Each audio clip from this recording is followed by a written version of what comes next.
आवाज़ विशेष कार्यक्रम में आपका स्वागत है। और विशेष में आज हमारे साथ हैं डॉक्टर विनोद अनावरत। डॉक्टर विनोद अनावरत ये बड़ा जाना पहचाना नाम है। सद्धर्म और सभ्यता, इन दो चीज़ों को अपने जीवन के आंदोलन का जिन्होंने हिस्सा बनाया। इस समय वे अष्टविनायक बुद्धास पीपल के इस संगठन के साथ वे अपने मुद्दों को, अपने काम को आगे बढ़ाते हैं।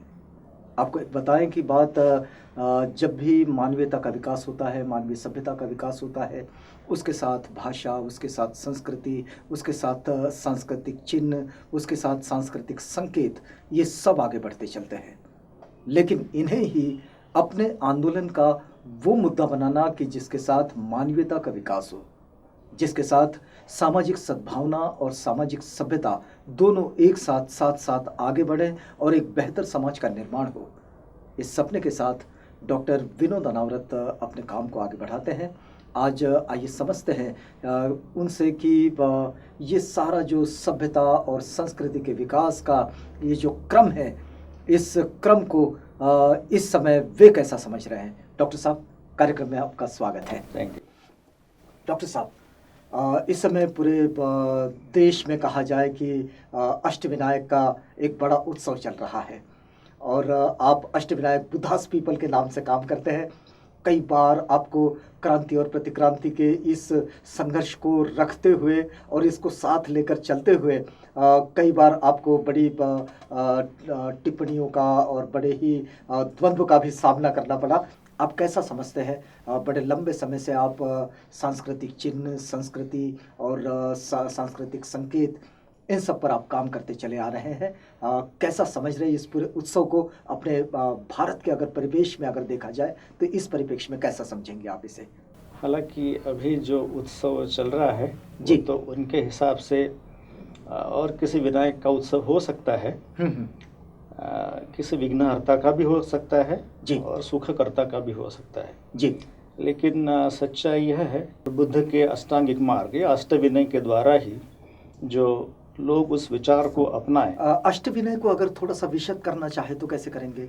एक बहुत सिंपल बात है कि अष्ट यानी 8 और विनय यानी आचरण के आदर्श ने बाबा साहब भी कहते हैं। अच्छा, मतलब जो विनय के आदर्श है, मतलब हम आचरण के लिए जिन आदर्शों को स्वीकारते हैं। एग्जैक्टली। कुछ लोग तो ऐसा मानते हैं, ऐसा मतलब गलत फहमी में है जी, कि विनय मतलब केवल भिक्षुओं के लिए लागू होता है, लेकिन ये बात गलत है।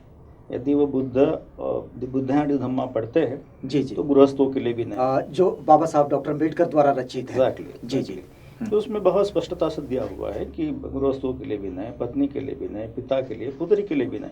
तो विनय शब्द का कॉन्टेक्स्ट जो है जी, वो केवल भिक्षुओं के लिए नहीं है। हाँ, बिल्कुल सही है कि विनय पिटक में भिक्षुओं के लिए ही जो नियमावली है उसका जिक्र किया है, इसीलिए यही एक कारण है कि लोगों को ऐसा लगता था। अगर विनय को सामान्य भाषा में समझा जाए तो क्या समझे उसे? उसे हम कहेंगे आइडियल रूल्स। अच्छा, आइडियल रूल्स ऑफ लिविंग। अच्छा, मतलब अपना जीवन जीने के लिए कोई नियम बनाना, बस वही नियम है जी। तो इसीलिए वो अष्ट विनय। तो ये जो विनय दिए है बुद्धा ने, तो आइडियल रूल्स दिए हैं, वो 8 रूल्स थे, मतलब 8 विनय। और इन 8 विनयों के नायक वही कहलाए अष्टविनायक जी। तो इसीलिए उनको विनायक कहते थे, अष्टविनायक कहते थे, और भी कई नाम थे। तो जब प्रतिक्रांति के दौर में एक्चुअली 3 तरीके से उनको काउंटर किया गया। ये प्रतिक्रांति का दौर मतलब हम लोग वो दौर समझे जहाँ पर बृहद्रथ के बाद जो श्रृंग काल का निर्माण होता है। एग्जैक्टली। हाँ, तो उस काल में उन्होंने ट्रिपल ए इस्तेमाल किया। ट्रिपल ए मतलब उनको पहले तो एक्सेप्ट करो जी, फिर एसिमिलेट करो और फिर एनिहिलेट करो। अच्छा, मतलब एक्सेप्ट करो इन द सेंस, हाँ ये बहुत बढ़िया है ना, बुद्ध की विचार बहुत बढ़िया है। तो लोगों को लगता है कि ये तो मान रहे हैं बुद्धा को, और फिर उसको एसिमिलेट कर दो, मतलब समरस कर दो उनके विचार कि पता भी ना चले, और उसके बाद फिर उसको एनिहिलेट करना, मतलब उसको खत्म कर देना, उसको धिक्कारना, उसको नकारना, और ग्रेजुअली फिर खत्म हो जाएगा। तो इस प्रकार उन्होंने जो अष्टविनायक को भी अपनाया, मतलब नाम को अपनाया। क्या प्रतिक्रांति हर काल में इसी रास्ते को अख्तियार करती है? Yes, always. हाँ, कभी थोड़ा सा उसमें बदलाव आता है जरूर वक्त के साथ, हाँ। लेकिन ये तीनों बातें ही इंपॉर्टेंट होती है, तीनों ही मतलब जैसे बाबा साहब हो या फूले भी हो, शुरुआत में भी उन्होंने ऐसे ही कहा कि हाँ फूले तो बड़े महात्मा थे, लेकिन बाद में उन्होंने इस प्रकार से वो उनको एसिमिलेट कर लिया, पता भी नहीं चला, और अभी फूले का नाम भी लेना उचित नहीं समझते हैं। लेकिन जो मूल्य है उनके, जो उनका टेक्निक है, टेक्निक में परिवर्तन नहीं किया उन्होंने। अच्छा, तो अगर हम आज अगर इस बात को समझना चाहे तो ये जो अभी एक बड़े उत्सव का स्वरूप इसको मिल चुका है, क्या अष्टविनायक और गणपति ये दोनों एक ही चीज़ें हैं या फिर दोनों अलग है? कैसा समझते हैं आप, क्योंकि इस पर बड़ा बारीकी से आप काम करते हैं। हालांकि गणपति एक बात, मतलब जो गण के प्रमुख हुआ करते थे उन्हें गणपति कहते थे जी। जो भी जितने भी गणराज्य थे सब आपको पता है। अब जब ये शुद्धोधन थे, शुद्धोधन भी एक गणराज्य के प्रमुख थे। बाबा साहब कहते हैं कि वो उसको गणराज्य भी कह सकते हैं और एक राजा भी कह सकते हैं, राजा का भी राज्य कह सकते हैं, जो एक प्रचलित शब्द है। हाँ, लेकिन वो एक उस वक्त के सिचुएशन के हिसाब से वो गणराज्य ही था। तो इसलिए जब गणराज्य से उपजे हुए सिद्धार्थ बाद में जो बुद्ध बने, जी जी, तो इसीलिए एक उनकी जो इमेज थी, तो इसीलिए बुद्धा के लिए भी गणपति का इस्तेमाल हुआ। हालांकि हम जानते हैं कि वो तो किसी गणराज्य के प्रमुख तो थे नहीं, लेकिन गणराज्य के जो मुखिया थे वो उनको मानते थे। अच्छा, इसलिए वो सारे गणों के प्रमुख हो गए और इसलिए उन्हें गणपति कहने लगे। तो ये कौन सा काल रहा होगा? ईसा पूर्व 3 से ईसा तीसरी शती, मतलब ये 600 साल का काल जो है, इस दौरान ये ऐसा हुआ। एक्चुअली उस दौरान बेसिकली जो नागवंशी राजा थे, उन नागवंशी राजा वो तो इस सिस्टम को नहीं मानते थे, मतलब जो 4 वर्णों की व्यवस्था थी, मतलब यज्ञ वंशियों की व्यवस्था, उसको नहीं मानते थे। अब जब नहीं मानते हो तो कभी ना कभी तो बकड़ा खड़ा कर दोगे, कभी ना कभी हमें काउंटर कर दोगे। तो इनको हमारे सिस्टम में, मतलब उनकी सिस्टम में एसिमिलेट करना जरूरी था, तो कैसे करें? अच्छा, ये उनके सामने एक बड़ा सवाल था। तो उन्होंने क्या किया कि भाई इनको तो हम वैसे तो शूद्र मानते हैं, लेकिन ये खुद को शूद्र नहीं मानते, ये खुद को राजा समझते हैं। तो क्या किया जाए? इनको बताया कि ऐसा करते हैं, आप तो हमारे ही लोग हो, आप तो हमारे और राजा हो आप, बिकॉज आपका तो किंगडम है, एक इंडिपेंडेंट किंगडम है। तो ऐसा करते हैं, हम आपको क्षत्रिय मान लेते हैं। उनके लिए संस्कार था वो हिरण्यगर्भ संस्कार।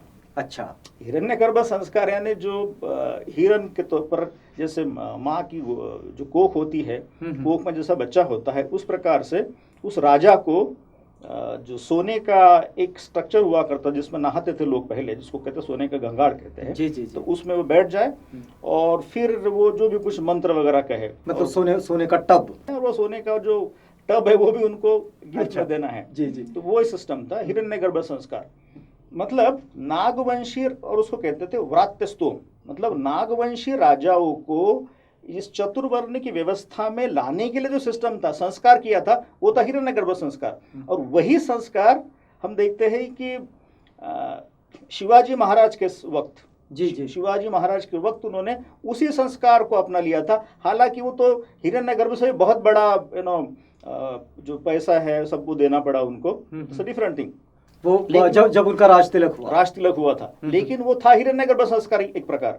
हालांकि तब भी जो बताया जाता है कि 2 बार उनका राज्य मतलब राज्याभिषेक हुआ, राज तिलक हुआ, और पहली दफा वैदिक संस्कार हुए, दूसरी बार पूर्णोक्त। लेकिन वो भी वैदिक संस्कार नहीं था, वो भी व्रात्यस्तो, मतलब नागवंशी, पहले के नागवंशी राजाओं को अपनी सिस्टम, मतलब क्षत्रिय बनाने का जो सिस्टम था, क्षत्रिय नहीं थे वो, उनको कहेंगे हम सब स्टैंडर्ड क्षत्रिय।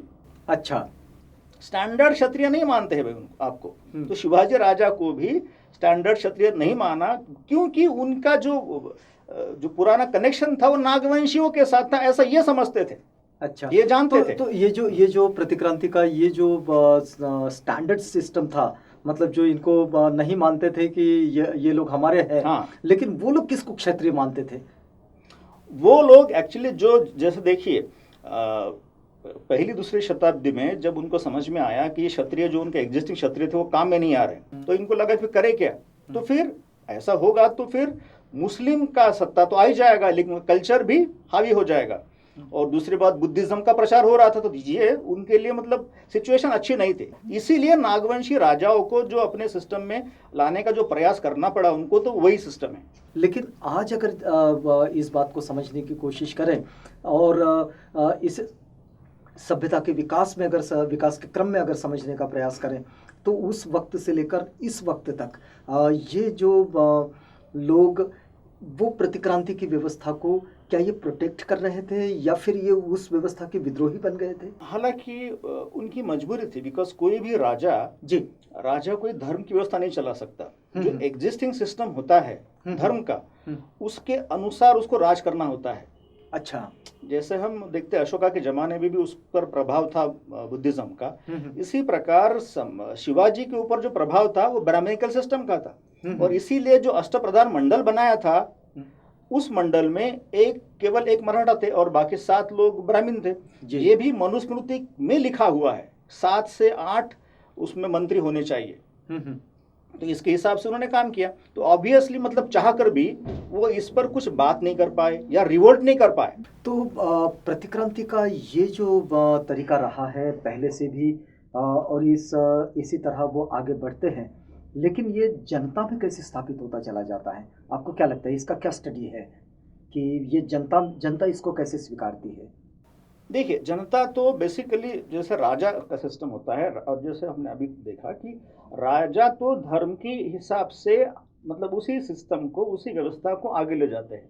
अच्छा, इस वर्तमान में लोग हम देखते हैं कि डेमोक्रेसी है, लेकिन डेमोक्रेसी में भी वो जो प्रिवेलेंट सिस्टम है, रिलीजियस सिस्टम, कल्चरल सिस्टम है, उसी को आगे बढ़ाने का काम करते हैं। ऑल्दो हमारा जो कॉन्स्टिट्यूशन है ऐसा किसी धर्म को प्रमोट नहीं करता है, वो भी कहाँ करे किसी धर्म को प्रमोट, लेकिन बड़े पैमाने पर जब जो लोग धर्म को मानते हैं, अच्छा ये सिस्टम चलते आ रहा है, मतलब राजा द्वारा, और उसके बाद में जिनको राष्ट्र चलाने वाले लोग थे, उनके प्रभाव में रहने वाली जो जनता है वो ऑब्वियसली उन्हीं मूल्यों को एक्सेप्ट करेगी। अच्छा, वही जो मूल्य है, मतलब जो राजा प्रमोट कर रहे हैं, राजा प्रमोट कर रहा है। अच्छा, इस वक्त में भी हम लोग इसी तरह की प्रतीकों की लड़ाई इस वक्त भी देख रहे हैं कि ये जो प्रतीक बदलते चलते हैं, एक बड़ी रिवॉल्यूशनरी मूवमेंट के रूप में बहुजन समाज पार्टी का प्रादुर्भाव हुआ पॉलिटिकल क्षेत्र में। आपका उस पर भी एक बड़ा बारीकी से आप नज़र रखते हैं। आपने भी देखा होगा कि इस समय में बीएसपी की ओर से ये बात कही जा रही है कि यदि वो सत्ता में आते हैं तो परशुराम की जो मूर्तियां हैं वो मूर्तियां पूरे उत्तर प्रदेश में लगा दी जाएगी, और बड़ी मूर्ति लगाई जाएगी एक। तो आपको क्या लगता है कि ये जो प्रतीक है, क्या इन प्रतीकों के आधार पर ही देश में राजनीति खड़ी होती है, या फिर राजनीति के आधार हमेशा संस्कृति चिन्ह ही रहे हैं? राइट, एक्चुअली जो परशुराम की बात है, और वहाँ जानते हैं कि बड़ी पैमाने में मतलब संख्या जिनकी ब्राह्मण्स की है जी, तो इसके लिए मतलब उनको लुभाने के लिए तो परशुराम की जो बात हो रही है वो तो बिल्कुल ठीक है, उनके हिसाब से ठीक है, लेकिन ठीक ऐसा क्यों करना पड़ रहा है ये समझना बहुत जरूरी है। बीएसपी कह रही है रूलिंग पार्टी का प्रभाव कम हो, इसीलिए वो कहते हैं कि परशुराम की प्रतिमा हम लगाएंगे। तो ऑन द कंट्री एसपी के प्रमुख कहते हैं कि हम लगाएंगे। अब ये दोनों ऐसा क्यों कह रहे हैं? बिकॉज दोनों को ये पता है कि समाज में बड़े पैमाने पर ब्राह्मणिकल सिस्टम का मतलब ब्राह्मणिकल धर्म का प्रभाव है, और ब्राह्मणिकल धर्म का प्रभाव होने के कारण परशुराम एक इंपॉर्टेंट उनका सिंबल है, और इस सिंबल का सम्मान करना जरूरी है। मतलब वो एक मुखिया बसत की हो या एसपी के मुखिया हो, इन दोनों के लिए उनका सिंबल मतलब उनके कल्चर का सिंबल इंपॉर्टेंट हो गया, क्योंकि ये ब्राह्मण का सिंबल नहीं रहा। ऑल्दो ब्राह्मण का सिंबल है लेकिन तब भी वो नहीं है, अब हिंदुओं का सिंबल है। मतलब ये हिंदुओं को लुभाने के लिए, मतलब हिंदू संस्कृति को बढ़ावा देने के लिए, मतलब हिंदू संस्कृति को जो की तो रखने के लिए जो हमारी पॉलिटिकल पार्टी जो भी जिसको कहते हैं परिवर्तनवादी कहेंगे वो काम करेगी, यथास्थितिवाद बनाए रखने के लिए ये अपना काम करेगी। क्या क्रांति और प्रतिक्रांति के इस द्वंद्व में ये जो यथास्थितिवाद है इसकी कोई जगह होती है? इस कॉन्टेक्स्ट में देखिए, यथास्थितिवादी जो भी मतलब कोई पॉलिटिकल पार्टी हो, पॉलिटिकल पार्टी का जब तक उसका एक रिलीजियस बेस या उनको समाज में एक आइडियोलॉजिकल बेस बनाने का काम तो पॉलिटिकल ऑर्गेनाइजेशन नहीं कर सकती, क्योंकि इन्हें जो वर्तमान में जो धर्म है और उसकी संस्कृति है, उस संस्कृति को मतलब उसको कुछ भी क्षति ना पहुंचाते हुए काम करना पड़ेगा इनको, और वैसा ये कर रहे हैं। लेकिन ये जो इस समय में जैसे सांस्कृतिक प्रतीकों का इस्तेमाल राजनीतिक तौर पर किया जा रहा है, आपको क्या लगता है कि राजनीति हमेशा सांस्कृतिक चिन्हों के सहारे खड़ी होती है, या फिर जो धार्मिक व्यवस्था होती है उसके सहारे खड़ी होती है? क्योंकि हम लोग महाराष्ट्र में भी इस समय देख रहे हैं कि ये वंचित आघाड़ी के जो नेता है वो भी पंढरपुर जाने की बात कर रहे हैं। पंढरपुर में उसके दरवाजे खोलने की बात हो रही है। तो आपको क्या लगता है कि क्या ये राजनीतिक मजबूरी होती है, या फिर इन संकेतों के सहारे ही राजनीति का ये रास्ता तय होता है? क्या लगता है आपको, मतलब आपके अध्ययन में, आपकी स्टडी में क्या है? ये आखिरी वाला बिंदु जो आपने बताया ज़्यादा इम्पोर्टेंट है। ये जो रिलीजियस सिंबल के जरिए या रिलीजियस व्यवस्था उसको प्रोटेक्ट करने के हिसाब से काम करना पड़ेगा। जैसे बाबा साहब भी कहते हैं कि भारत में कोई पॉलिटिकल मेजोरिटी है नहीं, मतलब राजनीतिक बहुसंख्यांक ऐसी कोई बात भारत में नहीं है किसी के भी पास। हाँ, किसी के पास नहीं है, लेकिन भारत में धर्म ही ऐसा एक पावर है। धर्म के विकास छोटे छोटे अंशन भी बाबा साहब कहते हैं कि भाई धर्म के नाम पर लड़े जाते हैं। अच्छा, ऐसे देश में धर्म ही राजनीतिक सत्ता हथियाने का सशक्त हथियार है। तो अब ये हथियार जान गए हैं, उनके पास तो हथियार है ही, जो लड़ रहे हैं, जो वर्तमान में सत्ता में है। लेकिन जो वंचितों की बात कहने वाले जो भी नेता है या पॉलिटिकल पार्टीज है, वो भी अब इन धार्मिक मेजॉरिटी को पैम्पर करने के लिए वो कह रहे हैं कि भाई हाँ, मंदिर के दरवाजे खुलने चाहिए या अमुक होना चाहिए तमुक होना चाहिए कर रहे। इसीलिए धर्म का जो प्रभाव है, धर्म के प्रभाव में ही राजनीति रहेगी। भारत में धर्म के प्रभाव में रहेगी, और जो लोग धर्म को सेकेंडरी मानकर राजनीति कर रहे हैं वो सक्सेसफुल होने के आसार नजर नहीं आते। जैसे देखते हैं हम पहले भी, वो कांग्रेस हो या बीजेपी, वो उसी धर्म की व्यवस्था को आगे बढ़ाने के लिए उन्होंने काम किया। यदि इसी परिप्रेक्ष्य में अगर हम लोग चलते चलते, हमारा ये वक्त भी अब पूरा होते जा रहा है, अगर इसी बात को हम लोग बाबा साहब के परिप्रेक्ष्य में अगर इन सब चीज़ों को समझने की कोशिश करें, तो उन्होंने बहुत सारे सांस्कृतिक चिन्ह है, उनको 14 अक्टूबर को जब उन्होंने धम्म दीक्षा दी तो वहीं उन्होंने डिस्ट्रॉय ही कर दिया उसको। तो ये जो उनकी भूमिका है वो, और वर्तमान राजनीति, इन सब चीज़ों को आप जोड़कर, और आज का जो परिप्रेक्ष्य है इसको जोड़कर आप कैसा समझ रहे हैं? देखिए ना, मजबूर कर लिया। बौद्ध लोग अब राजनीति कर रहे हैं, उनको इस व्यवस्था ने, मतलब बाबा साहब ने जिन सिंबल्स को नकारा था उसी को स्वीकार कर राजनीति करने के लिए मजबूर किया। क्यों? क्योंकि हम लोगों ने, बाबा साहब ने जो धर्म दिया है और उसके पश्चात एक पार्टी का सिस्टम दिया था, उस पार्टी को नहीं समझने के कारण यह सब हुआ। यदि वो समझ जाते तो, जैसे जो मतलब जो रिपब्लिकन पार्टी का बेस है, वो समझ नहीं पाए। तो इसीलिए जो भी हो रहा है बिकॉज ऑफ, मतलब उसी के कारण हो रहा है।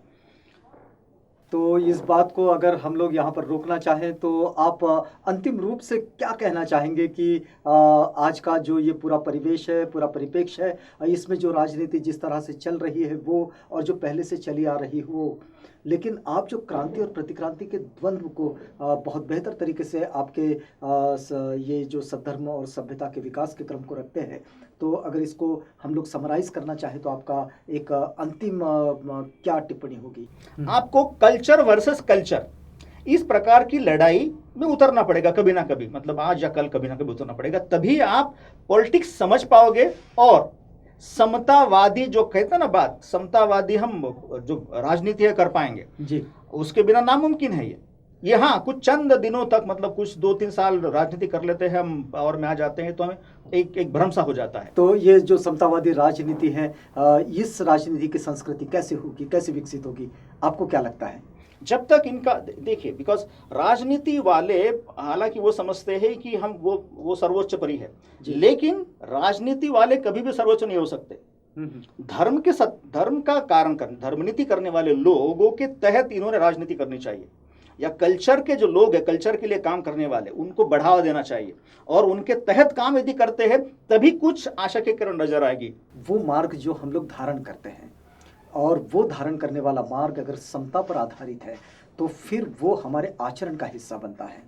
हमारा संविधान जो एक वैज्ञानिक जीवन शैली को अपनाने की बात करता है, जनता के मन मस्तिष्क में एक वैज्ञानिक दृष्टिकोण को विकसित करने की जो बात करता है, इन्हीं मुद्दों के साथ यदि हम लोग आगे बढ़ते हैं तो एक बेहतर समाज का हम लोग निर्माण कर पाएंगे। हम बातचीत कर रहे थे डॉक्टर विनोद अनावरत साहब से, जो बड़े लंबे समय से सद्धर्म और सभ्यता और जो हमारे संकेत है प्राचीन संस्कृति के, और वो वर्तमान परिवेश में भी उन संकेतों के साथ कैसे आगे बढ़ते चलते हैं, इन मुद्दों पर बड़े लंबे समय से काम कर रहे हैं।